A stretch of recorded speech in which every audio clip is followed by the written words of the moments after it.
Olá, meu amigo!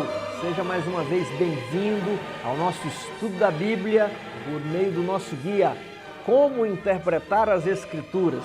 Esta é a lição de número 10, que tem por título A Bíblia como História. Eu creio que será o estudo mais gostoso deste trimestre. Eu aprecio muito a parte das histórias da Bíblia e acho que essa será uma lição muito bonita, ainda mais se tivermos o privilégio, como em alguns lugares as igrejas estão abrindo e as classes de escola sabatina podem voltar a se reunir.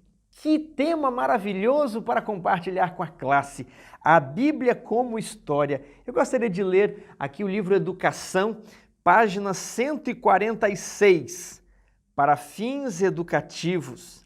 Nenhuma parte da Bíblia é de maior valor do que as suas biografias. Estas diferem de todas as outras, visto serem absolutamente fiéis. Está lá no livro Educação, capítulo 16, Biografias Bíblicas. E porque a Bíblia é um livro de histórias, ela é diferente de todos os demais livros sagrados, Se você já leu o Alcorão, você vê que o Alcorão não é um livro de histórias, Você tem o livro dos hindus, os livros de Buda, os livros de tantas outras religiões, mas a Bíblia é um livro de história. Em vez de Deus escrever um tratado filosófico, doutrinas abstratas, ele prefere contar uma história e ele se revela dentro dessa história, de modo que a Bíblia é a história de Deus dentro da história dos homens. Para se ler a Bíblia, você tem que ter em mente o grande conflito e como esse grande conflito entre Deus, entre Miguel e o dragão, entre Deus e Lúcifer, ele está ali retratado nas histórias da Bíblia. Então você precisa olhar para além da cortina e ver os princípios interagindo ao longo da história bíblica. Eu gostaria de deixar aqui 5 tópicos, 5 motivos porque a Bíblia é um livro de histórias e porque Deus se revelou a si mesmo por meio de uma história. Porque Ele escolheu histórias para contar a revelação, histórias para compor o livro sagrado. Motivo número 1, todo mundo gosta de histórias. Motivo número 2, as histórias nos dão um fundamento palpável para a mensagem que pretendemos permitir. A mensagem é filosófica, abstrata, mas a história eu posso pegar, eu posso apalpar, eu posso sentir a história. 3, as histórias deixam traços, deixam evidências, de modo que podemos constatar que elas foram reais. Elas deixaram um registro histórico, elas deixaram uma evidência arqueológica. Então, por meio desses traços, eu posso ver que a história contada na Bíblia realmente aconteceu. 4, quando uma história é boa, ela é facilmente transmitida e copiada e espalhada. E as histórias da Bíblia são as melhores histórias que possam existir. Você acha que estou exagerando? As histórias, elas possuem algo chamado plot, uma trama, sabe? E todas as grandes tramas dos grandes relatos, das grandes histórias, das narrativas do cinema, da ficção, de Hollywood, são nada mais do que cópias das tramas bíblicas. Todas as grandes tramas da humanidade já estão presentes nas narrativas bíblicas. Veja a história de José, abusado por seus irmãos, vendido como escravo, vai para o fundo do poço, mas é fiel e depois se torna governador do Egito. A história não acaba aí, ele reencontra os seus irmãos. Então essa trama, essa maneira como os personagens se interligam, isso é maravilhoso, isso é extraordinário. Agora, além de tudo, é real. 5º e último ponto, ao recontar a história, nós repetimos emocionalmente o evento. É como se a história estivesse acontecendo ali outra vez diante dos nossos olhos e nós nos apropriamos daquela história de José como se fosse a história da nossa vida. Então, por tudo que eu falei, a Bíblia é um livro insuperável, é o livro das histórias e como diz o texto de educação que eu li no início, para fins educativos, nenhuma parte é mais instrutiva que as biografias, as histórias bíblicas. E é justamente isso que o autor desta semana ele pretende, ali, domingo, Davi, Salomão e a monarquia. E ele se pergunta, já pensou se Davi e Salomão não existissem, se fosse apenas um mito, uma lenda, né? Como a Bíblia está toda amarrada, interligada, nós teríamos dificuldades em aceitar Jesus sem Davi e Salomão, porque Jesus ele é chamado de filho de Davi. Está tudo interligado. E por muito tempo duvidou-se da existência de Davi. Muitos ainda duvidam, mas a coisa começou a mudar no campo arqueológico quando na estela de Mecha encontraram uma referência a Beit David, que significa em hebraico casa de Davi. E o historiador que falou isso foi colocado em descrédito pela comunidade, porque eles não queriam que Davi existisse, até que então encontraram uma pedra em Tel Dan que diz também casa de Davi, Beit Davi, e essa inscrição está muito clara. Então nós temos registros de que Davi, ele existiu. Aí a pergunta de número 1 pede para ler Samuel 17. Como Deus concedeu uma vitória decisiva a Israel? Quem foi usado para essa vitória? É que eu queria propor uma maneira de você ler a Bíblia. Às vezes as histórias da Bíblia foram infantilizadas. Infantilizadas, talvez no momento, Davi pegou uma pedrinha, matou o gigante.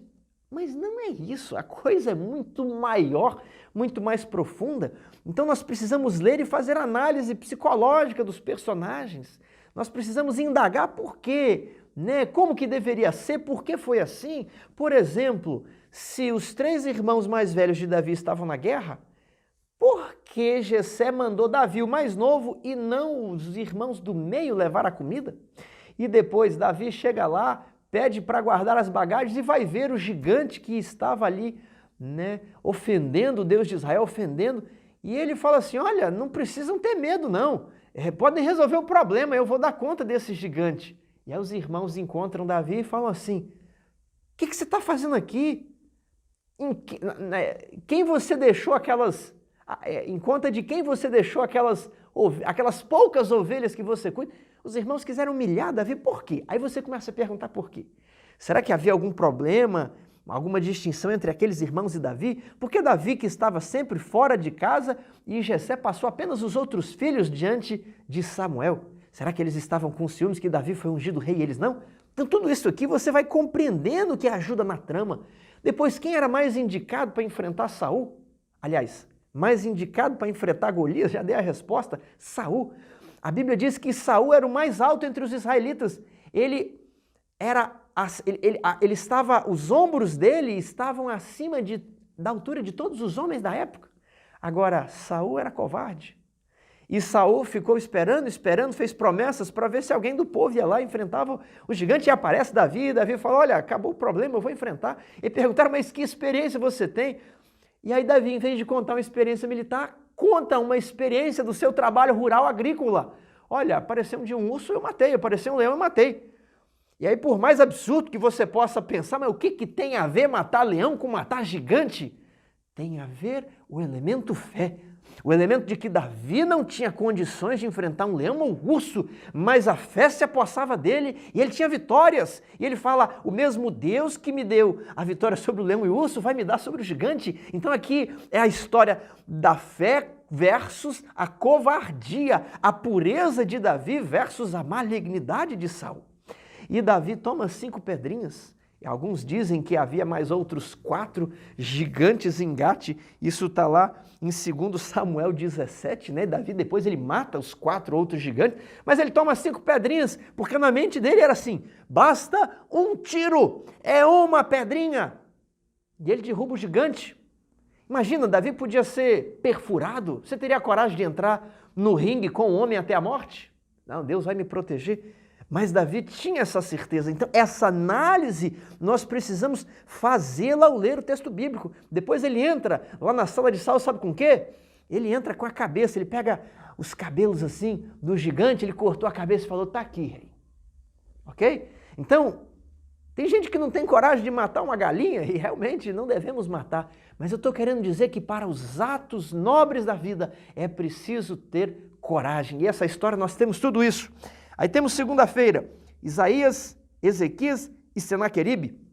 Nós temos a história de que a Síria destruiu o rei do norte em 721 e aqui é 701, 20 anos depois a Síria anda um pouquinho mais para destruir Judá. E eles faziam coisas terríveis, né? Destruíram uma pequena cidade ali, Lax, e estavam destruindo outras cidades e cercam Jerusalém. E ali eles humilham o rei Ezequias. E eu acho bonito nesse relato aqui, nós não vamos ler que é grande, né? Mas Ezequias pega a carta e leva lá diante de Deus e fala, tá aqui a carta da humilhação do reino de Israel, faça alguma coisa. E naquela noite um anjo, apenas um anjo, destruiu 185 mil soldados assírios. E Senaqueribe teve que fugir, teve que voltar para a Síria numa campanha vergonhosa. Mas você encontra lá no museu, lá na Inglaterra, você encontra a pedra onde ele descreve as suas vitórias, mas ele diz que não conseguiu entrar em Jerusalém. Ele fala, destruí a cidade de Judá e prendi Ezequias como se prende um pássaro em uma gaiola. Realmente, ele cercou Ezequias, mas ele não entrou na cidade, sabe por quê? De fato, Jerusalém foi sitiada, mas o que diz a Bíblia? Eu vou ler aqui, Isaías 37, 33 a 35, está na lição. Pelo que assim diz o Senhor acerca do rei da Síria, não entrará nesta cidade, nem lançará nela flecha alguma, não virá perante ela com escudo, nem há de levantar tranqueiras contra ela, pelo caminho por onde vier, por esse voltará. Mas nessa cidade não entrará, diz o Senhor, porque eu defenderei esta cidade para a livrar por amor de mim, por amor do meu servo Davi. E nós temos então, nesse relato assírio, nessa pedra, a comprovação de que houve esse cerco, mas ele não entrou na cidade. E aqui que a história sagrada deixa suas marcas na história secular. Que coisa incrível, irmãos! Eu tive a oportunidade de entrar dentro do túnel que Ezequias cavou, dentro ali do tanque de Siloé, dentro dessa fonte, aqueles buracos que estão abaixo da cidade de Jerusalém. Eu tive o privilégio de passar onde seria o palácio de Davi, de tocar nas pedras do muro de Arrimo. Isso aqui existiu, e se isso aqui existiu, essa história, essa proteção pode se repetir na nossa vida. Nós podemos entregar uma carta diante de Deus e falar, Senhor, resolva esse problema. O mesmo Deus de Ezequias é o mesmo Deus de hoje. Mas, queridos irmãos, há um problema que, por incrível que pareça, uma tendência tem se espalhado no meio de nosso povo, que em vez de buscar inspiração nas histórias sagradas, de buscar aplicação, de tirar lições de vida, a tendência é pegar filmes, séries, jogos e trazer aquilo para dentro da igreja, contar aquelas histórias mentirosas, aquelas histórias de ficção que não existiram, de pessoas medrosas que não teriam se comportado como os heróis da Bíblia, e a partir dali querer retirar lições. E aí temos o Evangelho segundo o Rei Leão, o Evangelho segundo Game of Thrones, e aí eu conto a história de Smallville para falar de Jesus, e eu vou contando, né, do Chaves, do Chapolin, eu vou trazendo essas coisas para a igreja, como se a Bíblia não fosse suficiente para preencher todas as necessidades do ser humano, como se o homem não vivesse apenas da palavra que sai da boca de Deus. Meus irmãos, eu faço um apelo, se você já viu isso, ou se você tem feito isso, por favor, vamos nos voltar para a fonte da verdade e da sabedoria, para as verdadeiras histórias. Veja, eu quero contar uma história para você, não está aqui na lição, está em 2 Reis, capítulo 1, verso 2. E caiu Acasias pelas grades de um quarto alto em Samaria, e adoeceu, e enviou mensageiros e disse-lhes, ide e consultai a Baal-Zebube, Deus de Ecrom, se sararei desta doença. Mas Deus encontra então o profeta Elias, e o anjo do Senhor disse a Elias, dispõe-te e sobe para te encontrares com os mensageiros do rei de Samaria, e diz-lhes, Porventura não há Deus em Israel para irdes consultar a Baal-zebub, Deus de Ecrom? E eu pergunto, porventura não temos aqui uma infinidade de livros, de histórias, a coleção Conflito dos Séculos, os Testemunhos, o Antigo Testamento, o Novo, para que nós irmos consultar os deuses de Hollywood? A favor dos vivos se consultarão os mortos? Queridos irmãos, a favor de dar vida àqueles que estão na igreja, vida espiritual, eu vou consultar os que estão mortos espiritualmente, mortos pela prática da prostituição, da feitiçaria, da magia, do espiritismo. É tudo o que está na base de filmes e seriados que são trazidos para dentro da igreja, que substituem as histórias da Bíblia para a partir daí eu fazer um programa, para eu fazer uma aplicação espiritual. O que diz o texto? A favor dos vivos se consultarão os mortos? À lei e ao testemunho. Se eles não falarem assim, não há luz neles. A Corrigida e Fiel diz, e Almeida diz, se eles não falarem assim, a lei e ao testemunho, jamais verão alva. Meu querido amigo, eu faço um apelo, vamos retornar às Escrituras. Elas são suficientes, elas sempre foram suficientes, elas são suficientes e sempre serão para sempre, porque as Escrituras são eternas e nós podemos viver das Escrituras porque são as palavras que saíram da boca de Deus. Vamos deixar de lado o evangelho do Rei Leão, evangelho de Game of Thrones, evangelho de séries e filmes e vamos nos apropriar, vamos beber, vamos viver de comer as palavras dessa Escritura. É o meu apelo para você, ok? Agora vamos para a parte de terça-feira. Daniel, Nabucodonosor e Babilônia.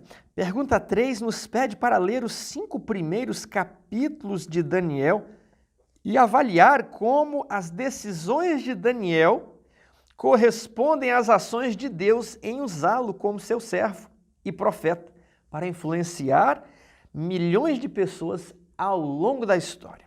E o que eu coloquei? Eu coloquei aqui 5 verbos, talvez para cada capítulo. Cativo, provado, elevado, alvejado e redimido. Essa é a história de Daniel. Daniel perde a família, perde os pais, perde a cidade, perde o local onde se praticava a religião judaica, o templo é destruído, ele é levado para as cortes de Nabucodonosor, possivelmente, é uma hipótese, foi feito eunuco, e agora poderia falar, eu já perdi tudo, o que me resta? Vou gozar os prazeres terrenos e acabou. Mas não. A Bíblia diz que no primeiro capítulo de Daniel, ele resolveu firmemente não se contaminar com os alimentos do rei. O primeiro capítulo é sobre comida, sobre uma coisa tão pequena. Deus faz questão de comida, isso é ponto de salvação. A nossa paixão pelo apetite, ela dá amostras do nosso caráter. Se somos escravos ou se estamos sendo dominados ou se estamos dominando o nosso apetite. E essa é a primeira lição de Daniel. Ele foi vitorioso nessa e foi vitorioso sobre as maiores provas. Aquele que é fiel no pouco, sobre o muito será colocado. Mas aquele que perde no pouco, nas maiores vitórias, também será derrotado. Então, nós temos as visões de Daniel, a experiência da estátua dos seus companheiros, nós temos principalmente o testemunho que ele passou para Nabucodonosor, uma coisa impressionante, de cativo foi colocado como um grande estadista. Deus poderia usar você também, quem sabe?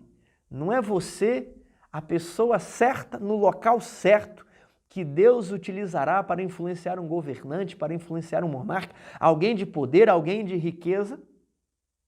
Os outros hebreus, sequer temos os nomes deles na Bíblia, os que foram fiéis, foram esquecidos. Mas Daniel, ele fica para sempre. Será que não seria o seu caso de Deus usar você como ele usou Daniel? Pense nisso. Quarta-feira temos o Jesus histórico. E a lição colocou alguns textos, eu fiquei pensando, por que a lição está destacando aqui textos onde aparece Caifás e Pilatos? É porque o caixão, o sarcófago ali, a tumba de Caifás foi descoberta, está lá, Caifás. Ele existiu. A história é verdadeira. Nós temos também Pôncio Pilatos, Outro homem covarde existiu, a história verdadeira, hão de ressuscitar para ver a volta de Jesus, vindo com poder, glória e majestade. Mas, na oportunidade que tiveram aqui, levaram uma vida miserável, uma vida covarde, uma vida vergonhosa. Mas o que isso aqui nos prova aqui? Os próprios evangelhos são fontes primárias sobre Jesus. Devemos estudá-lo cuidadosamente para aprender mais sobre a sua vida. As pessoas pensam, olha, a Bíblia não é um livro histórico confiável, mas por que não? Os outros documentos que você encontra foram preservados, como é preservada a Bíblia. Só porque ela tem uma edição bonitinha, uma capa bonitinha, não quer dizer que ela não tem valor histórico. Tem sim. Aqui no rodapé diz, embora seja sempre bom ter evidências arqueológicas que apoiem nossa fé, por que nossa fé não deve depender dessas provas? Porque se você só tivesse provas, aí não seria necessário fé. A fé se baseia em evidências e não em provas. A fé não é cega, aí seria crendice. A fé ela tem evidências e por meio dessas evidências você crê no Deus que conduz a sua vida e aquelas evidências. Sempre haverá ocasião para dúvida. Então se a pessoa disser assim, olha, eu quero ser provado, faz um milagre aí Jesus para ver se a gente crê em ti. Aí Jesus foi lá e ressuscitou Lázaro na cara, assim, diante das pessoas. Lázaro sai da tumba depois de 4 dias mortos. Eles não creram em Deus, eles não creram em Jesus.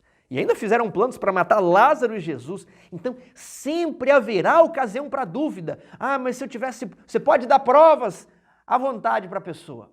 Se ela não tiver fé, nunca será suficiente. Ela sempre terá uma situação para duvidar, para não crer. Então, aquele que quer se aproximar de Deus precisa crer que Ele existe e que é galardoador dos que o buscam. Quinta-feira, fé e história. E aqui a lição fecha com chave de ouro, um capítulo tão bonito, Hebreus 11. Que lições podemos aprender com a vida desses antigos heróis? E aqui a lição pede que você faça um resumo, eu fiz o meu, faça o seu também. Enoque agradou a Deus e foi transladado. Isso aqui é como se fosse um Big Brother, irmãos. Só que ganha quem sai da casa. O Big Brother pagão ali ganha, né? Quem fica até o último dia na casa. Mas esse aqui não. E quem é fiel, quem agrada a Deus, Deus tira antes da casa. Enoque, Moisés, Elias, vários que ressuscitaram por ocasião da ressurreição de Cristo, já saíram, já estão na vida eterna. Será que Deus mudou? Será que Deus não pode fazer isso? Se você agradar a Deus, meu amigo, Ele vai fazer com você o que Ele fez com Enoque. Ele pode te levar antes. Noé construiu uma arca e por meio da construção da arca ele condenou o mundo, porque ele teve fé de onde não chovia, se Deus falou haveria chuva. Então por ele ter fé, a conduta dos outros ficou reprovada. Abraão saiu de sua cidade, foi para uma terra estranha habitar em tendas, porque esperava a cidade que tem fundamentos. Sara, já amortecida na idade, terceira idade, gerou um descendente com 100 anos. José creu no Êxodo e fez preparativos para após a sua morte. Moisés recusou ser chamado filho da filha de Faraó, recusou assumir o trono do Egito, mas ele preferiu a vergonha de Cristo do que os tesouros transitórios do Egito. E quanto ouro e quanta prata nós não encontramos no Egito. A tumba de Tutancâmon, um faraó passageiro inexpressível, revela mistérios e tesouros que até hoje espantam o mundo. O que será que Moisés não recusou?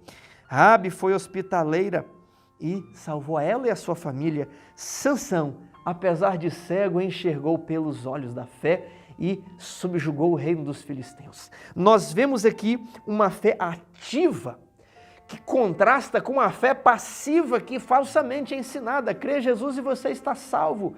Crê e você não precisa fazer nada. Não. Noé creu, construiu uma arca. Abraão creu, saiu da sua cidade. Raabe creu e abrigou pessoas. José creu e deu ordens a respeito dos seus ossos. Todos os que creem, eles realizam algo. Essa é a fé ativa, a fé que se concretiza em um verbo, em um fazer. É a fé que o diabo não tem. O diabo crê em Deus e estremece, mas essa é a fé daqueles que têm o seu nome imortalizado na galeria dos heróis da fé. homens dos quais o mundo não era digno, homens que andaram errantes, revestidos de peles de carneiro, habitando em catacumbas, preservando a palavra de Deus que chegou até as nossas mãos hoje, mas os nomes deles estão imortalizados nas páginas da história sagrada.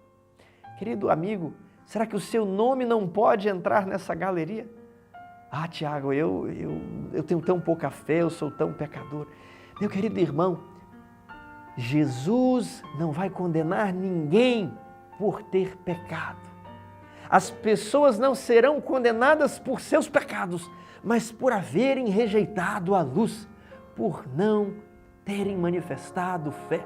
Não importa o seu passado, Jesus perdoa e Ele regenera a sua mente a fim de que você possa ser como eles, porque eles eram como nós. Ali em Tiago 5,17 diz assim que Elias, homem semelhante a nós, possuindo as mesmas paixões que nós, orou e não choveu por 3 anos e meio.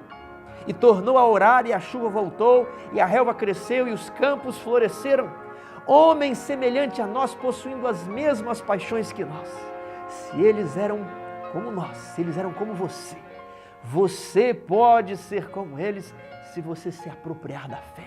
Se você dizer para Deus, eu quero ser santo, eu quero ser semelhante a Cristo, eu quero estar na presença dos anjos, eu quero habitar na luz inacessível diante do trono de Deus. Por favor, Senhor, transforme o meu coração. Meu querido amigo, eu gostaria que você entregasse o seu coração a Jesus nesta semana e que ao estudar as histórias da Bíblia, você cada dia compreenda mais sobre a história de Deus e viva não só de pão, não só das coisas que o mundo oferece, mas que você viva principalmente de toda a palavra que sai da boca de Deus.